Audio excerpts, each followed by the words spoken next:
जे काही ट्रान्सपोर्टेशन होत आहे शिंपल्यांचं ते याच पद्धतीने होते. म्हणजे आपण जे म्हणतो की हे जे सुती पोते आहे त्याच्यामध्ये दोन रिझन आहे. एक तर हे पोते पाणी धरून ठेवतात त्याच्यामुळे थंड वातावरण, आणि दुसरं एरिएशन. कारण पूर्ण ट्रॅव्हलिंगचा जो 24 आवर्सचा जरी रन असला तरी हे सेफ साईडला आहे.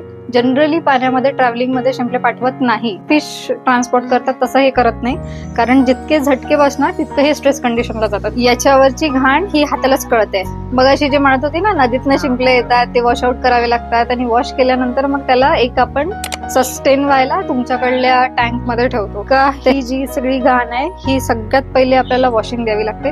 सगळे त्या टँक मध्ये टाकायचे, त्याला वॉश आउट करायचं, आणि वॉश करून सिंगल पाण्याने वॉश करून काम होत नाही, मल्टिपल ऑफ द्यावे लागतात. ठीक आहे, तर इथनं वॉश करून मग परत त्याला या टँक मध्ये सेट करायचं. असं 2-3 रिपीटेड वॉश द्यावे लागतात, जेणेकरून जितकी ही माती आहे ह्या सगळ्या गोष्टी क्लिअर आउट होतील.